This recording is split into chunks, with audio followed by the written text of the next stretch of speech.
A ti, el alfa y el omega, el principio y el fin, y el gran yo soy, me rindo.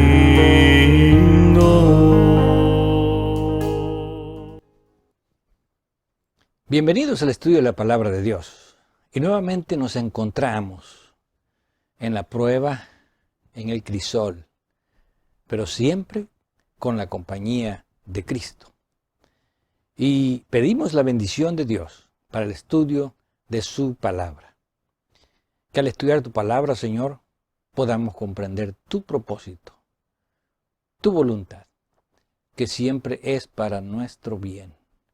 En el nombre de Jesús. Amén.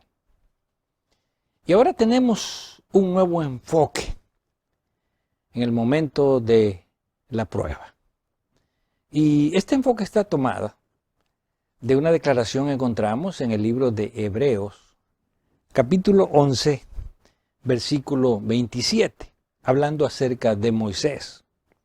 Por la fe, Moisés dejó a Egipto, no temiendo la ira del rey, porque se sostuvo como viendo al invisible.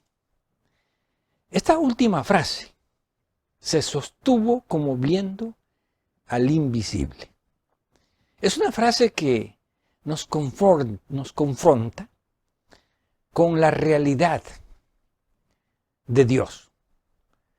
Y decimos la realidad de Dios. ¿Por qué? Porque Dios tiene que ser real para nosotros en todo momento. Tanto en los momentos de prosperidad como en los momentos de pobreza. Tanto en los momentos de salud como en los momentos de enfermedad. Tanto en los momentos de gozo como en los momentos de tristeza. Tanto en los momentos de realización como en los momentos de prueba. Ahora, mantenerse como viendo al invisible significa que Dios para nosotros es el mismo, que Dios es real en todo momento y que su compañía nunca se aparta de nosotros. Aún en el valle de la sombra, de la muerte, de la enfermedad, de la tristeza, de la tribulación, de los momentos difíciles de la vida, esta realidad nos lleva al hecho de que Dios está allí a nuestro lado. Y aunque no lo vemos, el sentir su presencia, el sentir la realidad de Dios en nuestra vida, es lo que nos va a sostener realmente en el momento de la prueba. Pero para que esto se realice en nuestra vida, encontramos que necesitamos entender qué hay detrás de cada prueba, qué hay detrás de cada crisol. Y esto lo encontramos en el libro de Romanos, capítulo 8, versículo 28. Romanos, capítulo 8, versículo 28. Y aquí encontramos uno de los textos más fascinantes, escritos por el apóstol Pablo. Sin embargo, es un texto que necesitamos comprenderlo correctamente en el contexto en que fue dado. Porque sabemos que a los que aman a Dios, todas las cosas les ayudan a bien. Esto es, a los que conforme a su propósito son llamados. Este versículo se ha tratado de entender de diferentes maneras. Y podríamos decir que para algunos, las cosas que ocurren solamente le ocurren a los que aman a Dios y que son para su bien. Por lo tanto, a los que no aman a Dios, las cosas que le ocurren no son para su bienestar. Sin embargo, no es esta la intención de Pablo al escribir este versículo. Más bien la intención de Pablo tiene que ver con nuestra actitud hacia Dios. Si nosotros amamos a Dios, y es lo que Él está tratando de decirnos, entonces todas las cosas que nos pasen, sean buenas como malas, las vamos a entender que son para nuestro bien, que son para nuestra bendición espiritual. ¿Por qué? Porque si no amamos a Dios, nosotros no lo vamos a entender que es para nuestro bien. Cuando no amamos a Dios y nos pasa algo malo, nos quejamos de Dios, negamos a Dios o renegamos de Dios. Sentimos que Dios no es justo y a menudo el concepto que tenemos del carácter de Dios se desfigura en nuestra mente. ¿Por qué? Porque no lo amamos. Por lo tanto, lo que Dios permite que pase en nuestra vida, no lo vamos a entender como que es para nuestro bien, sino que lo vamos a entender como que ¿por qué Dios está permitiendo que me pase esto? Si Dios es un Dios de amor, ¿por qué Dios permite que esté sufriendo? Que esté pasando angustia, que esté pasando una desgracia, una enfermedad, una situación difícil en mi vida. Por eso Pablo es claro cuando dice, solo aquel que realmente ama a Dios puede darse cuenta que todo lo que pasa en su vida, aun las cosas que parecen malas y que no nos gustan, son para nuestro bien. Dios las permite para nuestra salvación. Dios lo permite para nuestro desarrollo, para el crecimiento de nuestro carácter. ¿Por qué razón? Bueno, la segunda parte del versículo dice, para quienes o para aquellos que conforme a su propósito son llamados. Y aquí encontramos un término interesante, el propósito, prótesis en griego. ¿Cuál es el propósito de Dios? Bueno, el propósito de Dios es que cada persona que nace en este mundo reciba un plan específico, un plan de Dios para cada individuo, para su salvación. ¿Por qué? Porque el propósito de Dios es que todos nosotros seamos salvos. Y por lo tanto, Dios nos va a hacer una invitación, como dice Pablo aquí, un llamado. Y ese llamado tiene que ver con el propósito de Dios para mi vida, para mi salvación. A veces el llamado puede venir bajo circunstancias difíciles, pero debemos entenderlo que ese es el llamado de Dios. Y porque Dios tiene un propósito para nuestra salvación. Por lo tanto, al pensar en nuestra salvación, nosotros llegamos a creer que las cosas que puedan ocurrir en nuestra vida tienen que ver con nuestro bienestar y tienen que ver con nuestra salvación. Pero a veces no es fácil aceptar esto. Es difícil. ¿Por qué? Porque nuestra mente no está acostumbrada a aceptar la voluntad de Dios. Porque nuestra mente no está acostumbrada a aceptar que aún las cosas que no nos gustan y que parecen malas para nosotros son para nuestro bienestar, son para nuestra bendición. Por eso Pablo escribe en el libro de Efesios, en el capítulo 1, de la siguiente manera, el versículo 17, para que el Dios de nuestro Señor Jesucristo, el Padre de gloria, os dé espíritu de sabiduría y de revelación en el conocimiento de Él. Qué hermosa declaración de Pablo. Que permitamos que abramos nuestra mente para que Dios nos dé, en primer lugar, espíritu de sabiduría. ¿Y qué es la sabiduría? La sabiduría es poder distinguir entre lo bueno y lo malo. Poder no solamente distinguir, sino tomar la decisión de seguir lo bueno y de apartarnos de lo malo. Así que lo primero que necesitamos es que Dios nos dé un espíritu de sabiduría para poder reconocer el bien y para poder reconocer la voluntad de Dios. Y en segundo lugar, de revelación. Aunque nosotros tal vez pensemos que Dios no nos habla de una manera directa, donde podamos escuchar su voz. La revelación de Dios viene a través de nuestra mente. Dios habla a nuestras conciencias. Dios habla a través de nuestros pensamientos. Y a menudo cuando no podemos entender algo que está pasando, tenemos que abrir nuestra mente para que Dios nos revele en nuestro conocimiento por qué está ocurriendo y cuál es su voluntad. Y a menudo, aunque hay cosas que no nos gustan, si nosotros abrimos nuestra mente, Dios nos va a hablar y nos va a decir, esto va a ser una bendición para ti de esta manera. O esto va a ser para ti una bendición para que puedas dejar algo que te está estorbando en tu vida. O va a ser una bendición para que puedas crecer espiritualmente. O puede ser una bendición para que puedas asegurar tu salvación. Y en el siguiente versículo dice, alumbrando los ojos de vuestro entendimiento, para que sepáis cuál es la esperanza a la que Él os ha llamado. Esta declaración, alumbrar los ojos, bueno, no los ojos físicos.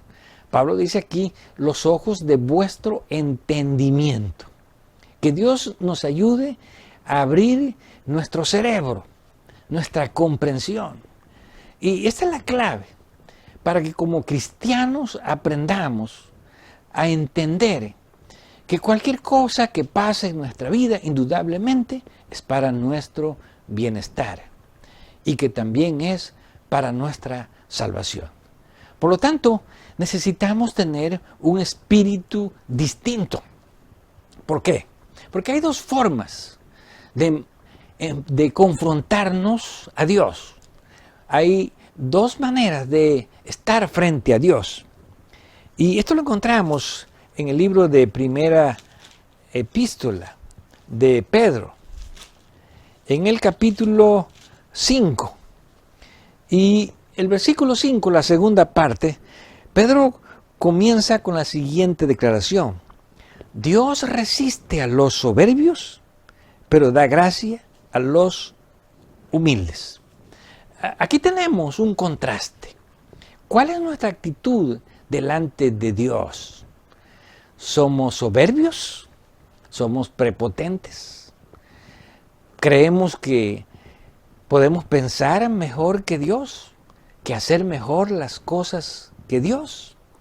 ¿O necesitamos presentarnos ante Dios con verdadera humildad? Y decimos humildad porque de esta manera nosotros vamos a reconocer que nosotros no sabemos nada, no entendemos nada. Pero por alguna razón Dios está permitiendo que las cosas ocurran de esa manera. Y no como aquellos que queremos decirle a Dios lo que Él tiene que hacer y cómo tiene que hacer las cosas. Por eso Pedro dice en esta primera parte del versículo, revestíos de humildad. La humildad es de una manera muy sencilla el definirla como aceptar la voluntad de Dios. Venga en la forma que venga. Venga en un paquete agradable o venga en un paquete desagradable. Y por eso dice el versículo 6, confirmando lo que el apóstol está tratando de enseñarnos. Humillaos, pues, bajo la poderosa mano de Dios, para que Él os exalte cuando fuere tiempo. No podemos compararnos con Dios. Absolutamente. ¿Por qué? Porque Pablo dice aquí que la mano de Dios es poderosa. Nosotros no podemos resistir a Dios. Sí, podemos dejar de aceptar su voluntad. Pero cuando nosotros aceptamos su voluntad, nosotros nos doblegamos ante la voluntad de Dios. Nosotros, aunque no entendamos por qué Dios lo está haciendo de esta manera, tenemos que aceptar con humildad que Dios está en control de todas las cosas, que Dios es el Dios del universo, que Dios es el que sabe por qué ocurren las cosas que nos están pasando. Y que no hay nada que Dios no pueda hacer, porque Él es poderoso. Y para Dios no hay nada imposible. Todas las cosas le son posibles. Por eso cuando nosotros pedimos a Dios, debemos de reconocer que al pedir, Dios nos va a conceder lo que nosotros pedimos. Y para esto vamos a ver dos declaraciones. La primera la encontramos en el libro de Juan, capítulo 14, versículos 13 y 14. Y cuando leemos esta declaración, a menudo pensamos que Dios nos va a conceder todo lo que pedimos, aun cuando no sean lo mejor, no sea lo mejor para nuestra bendición espiritual. ¿Por qué? Porque al leerla, y especialmente si no tomamos el contexto, leemos de la siguiente manera: y todo lo que pidieres al Padre en mi nombre, lo haré, para que el Padre sea glorificado en el Hijo. Y si algo pidieres en mi nombre, yo lo haré. Esta declaración, todo lo que pidieres, pareciera que nos abre la puerta para que todo lo que nosotros deseamos pedirle a Dios indiscriminadamente, pensar que Dios nos los va a conceder.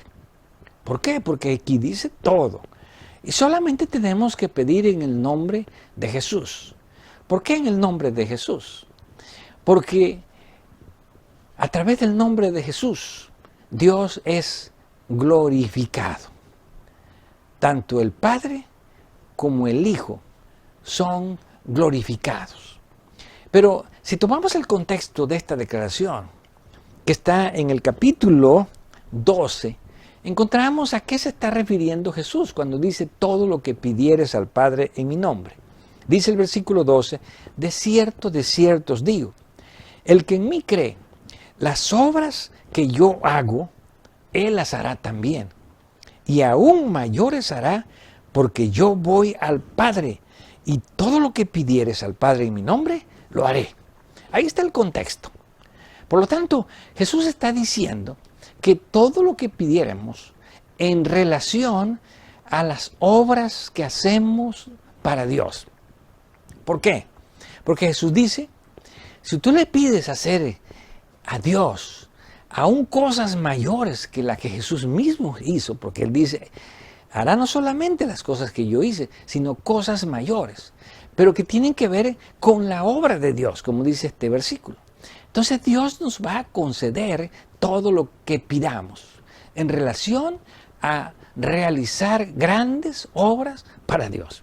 Así que cuando nosotros queremos realizar grandes obras para Dios, no hay límites.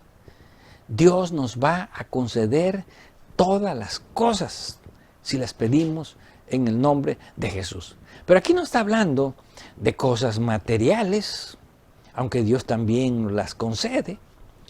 Aquí no está hablando de deseos egoístas, aunque Dios también nos concede ciertos deseos.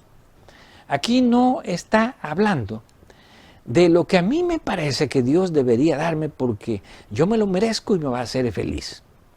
No, aquí está hablando de la obra de Dios. Jesús está diciendo todo lo que pidieres para hacer en la obra de Dios, para realizar en la obra de Dios, Dios te lo va a conceder. Por lo tanto, si tú quieres ser un gran predicador, si tú quieres hacer muchas cosas para Dios, todo va a ser concedido por Dios en el nombre de Jesús. Pero ¿qué pasa cuando pedimos otras cosas? Tal vez cosas que a lo mejor no son lo mejor para nosotros, o cosas que nosotros no sabemos si realmente Dios nos quiere conceder. Entonces encontramos otra declaración del mismo escritor, el apóstol Juan. Pero ahora en su primera epístola de Juan, en el capítulo 5 y el versículo 14. Y aquí encontramos la declaración que tiene que ver con cualquier cosa que pidamos a Dios. Tenemos el privilegio de pedir cualquier cosa a Dios.